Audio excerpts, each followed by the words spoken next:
Hi, it's Eva Cartman, and you're listening to the Dream Big Podcast Show, the place to go to learn, laugh, and grow. Today we're going to answer a great question from Tom in our audience, who plays baseball and has been noticing that he has stronger negative feelings when he plays poorly than he has positive emotions when he plays well. It is a really important question for all of us big dreamers, with lessons that we can all apply no matter what our big dreams are. Speaking of dreams, you ready? 'Cause it's time to dream big. My name is Eva Cartman. I'm part of a squad of super kids that are here to change the world. We don't believe you need to be adults to have big goals and start working towards your dreams. We believe age is just a number, and you're never too young to make a difference. We may be young, but we are not naive. We understand that achieving our big dreams will not be easy. It will take incredible dedication, hard work, and yes, massive action. There will be ups and downs, but we embrace the challenges and relish pushing outside of our comfort zone because this is how we grow.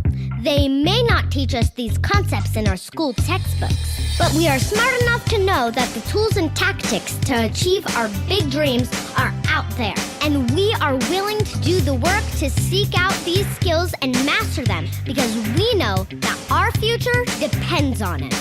We are the big dreamers, and it's time to dream big. Before we get into this episode, it's time for a segment of Super Smart Sophia, where Sophia shares words of wisdom. Say hi, Sophia. Hi. For every minute you are angry, you lose 60 seconds of happiness. You lose 60 seconds of happiness. Thank you, Sophia. And you'll see why that quote is relevant to this episode in just a moment.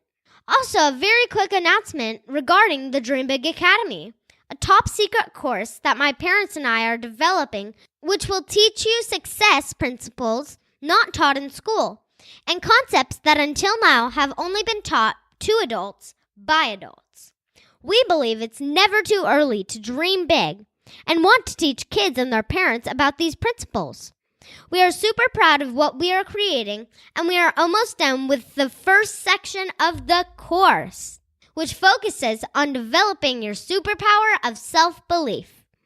This is often referred to as confidence, but it really comes down to believing in yourself, knowing that you have unlimited potential, and teaching you how to train your brain to develop that self-belief muscle. If you want the first module for free when it's done, which should be in the next few weeks, please go to dreambigpodcast.com/beta to get into our beta group. Again, that is dreambigpodcast.com/beta to be in our beta group.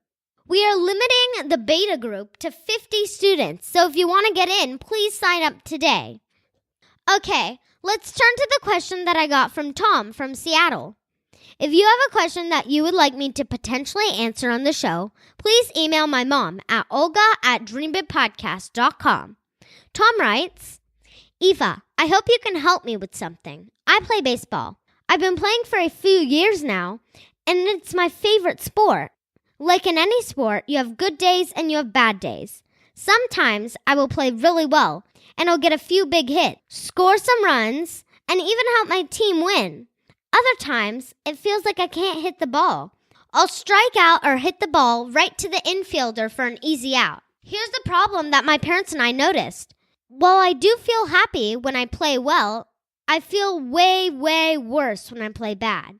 For example, if we win, we give high fives to the other team. We celebrate, I feel great, and then I just go about my normal day. But when we lose and I play bad, it really bums me out. And not just right after the game. I'll actually come home and still be upset about it hours later. Do you have any advice on how I can enjoy the good games more and not let the bad games affect me so much? Wow, what a great question, Tom. First off, I can definitely relate to what you are talking about. I don't play baseball, but I do group horseback riding lessons once a week, and I find that some days I'm riding beautifully. The horse and I are on the same page, and my instructor tells me how great I'm doing. And there are other days when I just feel like I can't do anything right.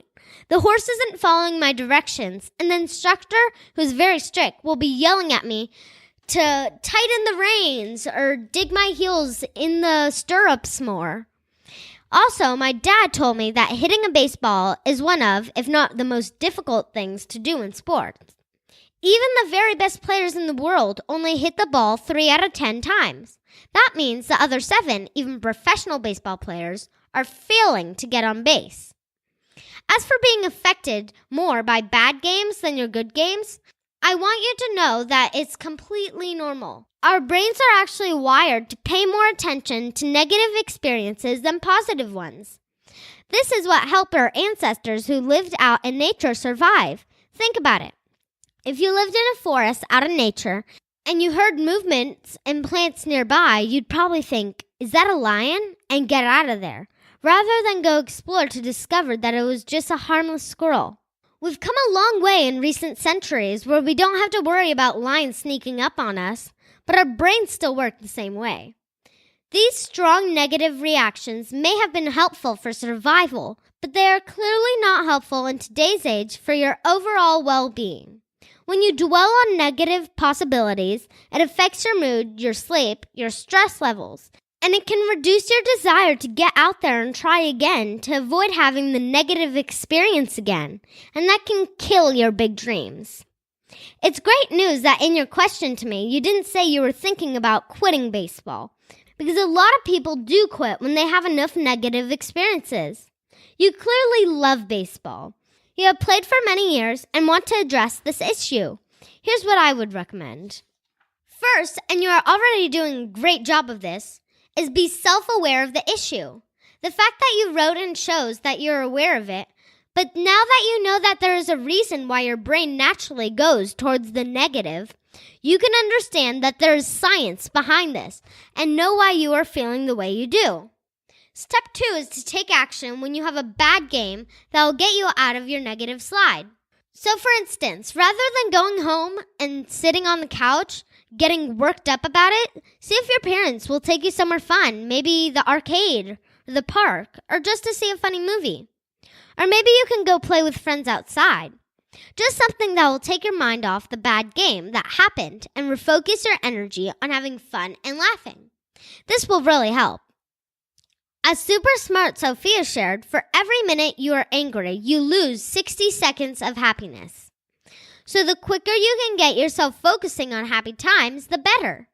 And finally, I would highly recommend that you work on really savoring the good games more than you currently do.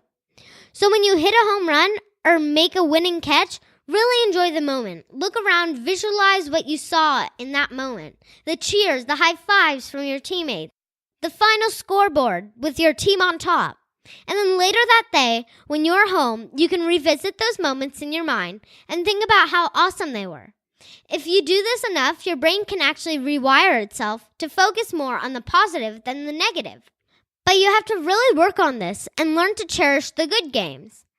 And that is my advice for you, Tom, and it can be applied to all you big dreamers. No matter what your favorite activity or sport is, we all perform better on some days than others. So knowing how to get your mind not to dwell on negative experiences and to really internalize and cherish the positive experiences will really help you in life and, of course, to achieve your big dreams.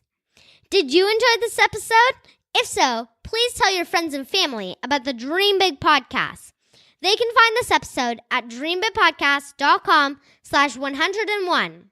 And please do take a few moments to leave us a review as well at dreambigpodcast.com/iTunes. We really appreciate your reviews, and it helps us grow the show. Finally, if you are interested in being a part of our beta group of the Dream Big Academy, please go to dreambigpodcast.com/beta to sign up, and you'll get the first section for free.